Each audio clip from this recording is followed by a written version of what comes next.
கார்த்திகை தீபம் சீரியல்ல ஒரு குட்டி ப்ரோமோ வந்திருக்குது. சண்டே ஸ்பெஷல் என்ன நடக்க போகுதுன்னு பார்க்கலாம். வாங்க வீடியோக்குள்ள போகலாம். சாமுண்டீஸ்வரி ரேவதியை எப்படியோ கல்யாணத்துக்கு ஒத்துக்க வைக்கிறாங்க. அதுக்கப்புறம் வெளியில வந்து என் பொண்ணு டிரைவரை ராஜாவை தான் கல்யாணம் பண்ணிக்க போறா, ராஜாவுக்கும் என் பொண்ணு ரேவதிக்கும் கல்யாணம்னு சொல்லிக்கிறாங்க. அதே அப்பா எப்படி பார்த்தாலும் நான் தாண்டி சாமுண்டீஸ்வரி ஜெயிச்சேன்னு பாட்டி நினைக்கிறாங்க. சாமுண்டீஸ்வரி பாட்டியை ஜெயிச்சுட்டு தான் நினைச்சு எங்க வீட்டு டிரைவர் ராஜாவுக்கு தான் என் பொண்ணை கல்யாணம் பண்ணி கொடுக்குறேன், இன்னும் கொஞ்சம் நேரத்துல கல்யாணம் நடக்கும், எல்லாரும் கல்யாணத்தை பார்த்துட்டு ஆசீர்வாதம் பண்ணிட்டு நல்லா மூக்கு பிடிக்க சாப்பிட்டு போங்கன்னு சொல்லிட்டு இருக்காங்க. பிசினஸ் லேடி ராஜேஸ்வரியும் இந்த பக்கமா ராஜராஜன், பரமேஸ்வரி பாட்டி இவங்க எல்லாருமா சேர்ந்து கார்த்தியை கல்யாணத்துக்கு சம்மதிக்க வச்சிடறாங்க. கார்த்தியும் குடும்ப சந்தோஷத்துக்காகத்தான் நான் இந்த கல்யாணத்துக்கு ஒத்துக்கிறேன், ஆனா எனக்கு இந்த கல்யாணத்துல கொஞ்சம் கூட இஷ்டம் இல்லைங்கிறாங்க. எல்லா கல்யாணத்திலயும் பொண்ணு மாப்பிள்ள பிரியப்பட்டே கல்யாணம் நடக்கிறது இல்ல, வாழ ஆரம்பிச்சதுக்கு அப்புறம் தான் அவங்க வாழ்க்கையும் சந்தோஷமா அமையறது நிறைய கல்யாணத்துல உண்டு. அந்த மாதிரி உங்க வாழ்க்கையும் பின்னாடி சிறப்பா இருக்கும்னு ராஜேஸ்வரி சொன்னதுக்கு அப்புறமா கார்த்தியும் சரின்னு சம்மதிக்கிறாங்க. கார்த்தியை கல்யாணத்துக்கு சம்மதிக்க வச்சு மனக்கோலத்துல மணமேடைக்கு கூட்டிட்டு வர தயார் பண்ணிட்டு இருக்காங்க. மாயா, சிவனாண்டி, சந்திரா இவங்க 3 பேரும் பெரிய திட்டம் போடுறாங்க. எப்படியாவது இந்த கல்யாணத்தை நிறுத்தணும். மகேஷ் எங்க இருக்கானே தெரியல, எப்படி இந்த கல்யாணத்தை நிறுத்துறதுன்னு யோசிக்கிறாங்க. அப்பதான் மாயா ஒரு உண்மையை சொல்றாங்க. ரேவதிக்கு ஒரு குழந்தை இருக்கு, தீபான்னு ஒரு குழந்தை. அந்த குழந்தை இந்த ஆசிரமத்துல தான் வளர்ந்துட்டு இருக்கு. மகேஷ் ரேவதி கல்யாணத்துக்கு அப்புறமா அந்த குழந்தைய தானே எடுத்து வந்து வளர்த்துறதா எங்க கிட்ட கேட்டிருக்கா.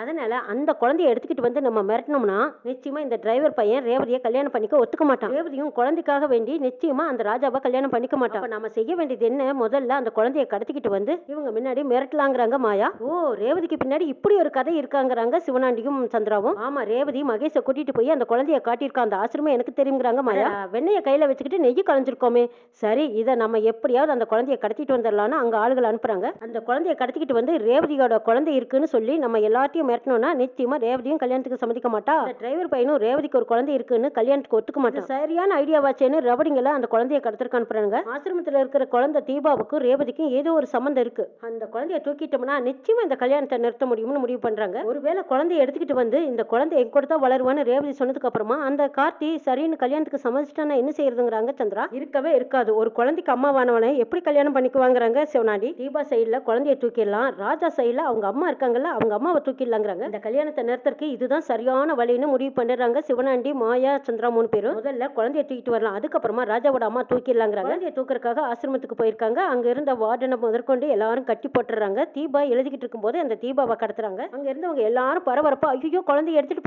போறாங்கன்னு சத்தம் போடுறாங்க. தீபாவை கடத்திட்டு தான் சொல்லி ரேவதிக்கு தான் போன் பண்றாங்க. ரேவதியோட போனு சுவிட்ச் ஆஃப்ல இருக்கிறதுனால ரேவதியை கான்டாக்ட் பண்ண முடியல. மாயா, சந்திரா, சிவனாண்டி இவங்க 3 பேரும் அந்த குழந்தைய நேரா மண்டபத்துக்கு எடுத்துக்கிட்டு வந்துருங்கன்னு சொல்றாங்க. ரவடிகளும் குழந்தைய மண்டபத்துக்கு தான் தூக்கிட்டு வர்றாங்க. பரமேஸ்வரி, அருண், ஆனந்தி இவங்க எல்லாருமே கார்த்தியோட அம்மாவுக்கு போன் பண்ணி அம்மா இன்னைக்கு கார்த்திக்கு கல்யாணம் நடக்குது, நீங்களும் நேரடியா வந்து பார்க்கலாம் வாங்கன்னு கூப்பிடவும் அங்க அபிராமி அம்மாவும் மாறு வயசுல வந்துட்டு இருக்காங்க.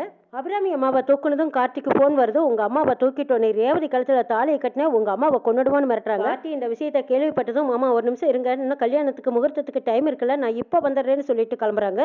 மாப்பிள்ளை என்ன மாப்பிள்ளை இது, தாலி கட்டுற நேரத்துல வெளியில கிளம்புறேன்னு சொல்றீங்களேங்கிறாங்க ராஜராஜன். ஒரு சின்ன அர்ஜென்ட் வேலை, சீக்கிரம் வந்துருவேன்னு சொல்லிட்டு கார்த்தி அங்கிருந்து கிளம்பி போறாங்க. அபிராமி அம்மாவை எங்க கட்டி போட்டு வச்சிருக்காங்களோ அதை கண்டுபிடிச்சிடுறாங்க. லொகேஷன் மூலமா கண்டுபிடிச்சு போய் அபிராமி அம்மாவை காப்பாத்துறாங்க. அங்க இருந்த ரவடிங்களை எல்லாம் அடிச்சு தும்சம் பண்ணி தூக்கி வீசுறாங்க. கார்த்தி அபிராமி அம்மாவை காப்பாத்திடுறாங்க. அம்மா உங்களுக்கு ஒன்னும் ஆகல இல்லைங்கிறாங்க. எனக்கு ஒன்னும் ஆகலப்பா, உங்க கல்யாணத்தை பாக்குறதுக்காக நான் மாறு வயசுல வரலான்னு வந்தேன், இந்த ரவடிங்க என்ன கடத்திட்டு வந்துட்டாங்கப்பா. உனக்கு ரேவதிக்கும் கல்யாணம்னு பாட்டி சொன்னதும் என் மனசுக்கு ரொம்ப ரொம்ப சந்தோஷமா இருந்துச்சு, இடையில வரும்போது இப்படி ஆயிடுச்சுன்னு வருத்தப்படுறாங்க அபிராமி. பரவாயில்ல வாங்கம்மா போலான்னு கூட்டிட்டு வராங்க கார்த்தி.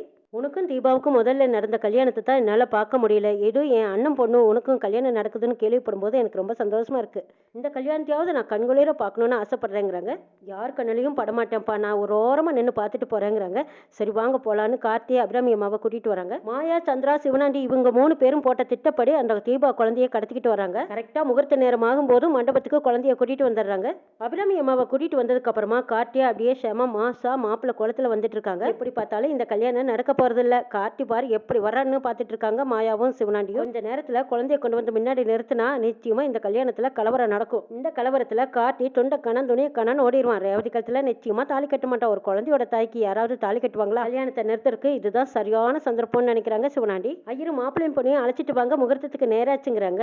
முதல்ல கார்த்தி வராரு, எல்லாத்துக்கும் நமஸ்காரம் பண்ணிட்டு மேடையில உட்கார்றாங்க. இந்த பக்கமா ரேவதியும் வந்து எல்லாத்துக்கும் நமஸ்காரம் பண்ணிட்டு உட்கார்றாங்க. இன்னும் கொஞ்ச நேரத்துல கல்யாணம் சிறப்பா நடக்க போகுதுன்னு ஆர்வத்துல இருக்காங்க சாமுண்டீஸ்வரி. கெட்டி மேலன் சொல்றாங்க, ஐயரு தாலி கட்டலான்னு கார்த்தி தாலியை எடுக்கிறாங்க. மாயா தீபாவை கூட்டிட்டு வந்து அங்க பாத்தியா உங்க அம்மாவுக்கு கல்யாணம், உங்க அம்மாவை கூப்பிட்டு பார்க்கலாங்கிறாங்க. தீபாவும் ரேவதியை பார்த்து அம்மா அப்படின்னு சத்தம் போட்டவும் எல்லாரும் திரும்பி பாக்குறாங்க. தீபாவை பார்த்ததும் தீபா அப்படின்னு மணமேடையில உட்கார்ந்திருந்த ரேவதி ஓடி வந்து தீபாவை கட்டி பிடிச்சு முத்தம் கொடுக்குறாங்க. அம்மா உங்களுக்கு கல்யாணமா அப்படின்னு தீபா கேக்குறாங்க. ரேவதி அழுதுகிட்டே தீபாவுக்கு முத்தம் கொடுத்துட்டு இருக்காங்க. கார்த்திக்கு இதை பத்தின விவரம் எதுவும் தெரியாம பாத்துக்கிட்டே இருக்காங்க. சாமுண்டீஸ்வரி பார்த்துட்டு பதட்டப்பட்டு நிக்கிறாங்க. பாட்டி, மயில்வாகனம், ராஜராஜன் இவங்க எல்லாருமே என்னது நம்ம ரேவதியை போய் அம்மானு கூப்பிடுது இந்த குழந்தை, இது யார் குழந்தைன்னு கேக்குறாங்க. சாமுண்டீஸ்வரி ஓடி வந்து ரேவதி கிட்ட, ஏ ரேவதி, யார் இந்த குழந்தை, உன்னை எதுக்காக அம்மானு கூப்பிடுறான்னு கேக்குறாங்க.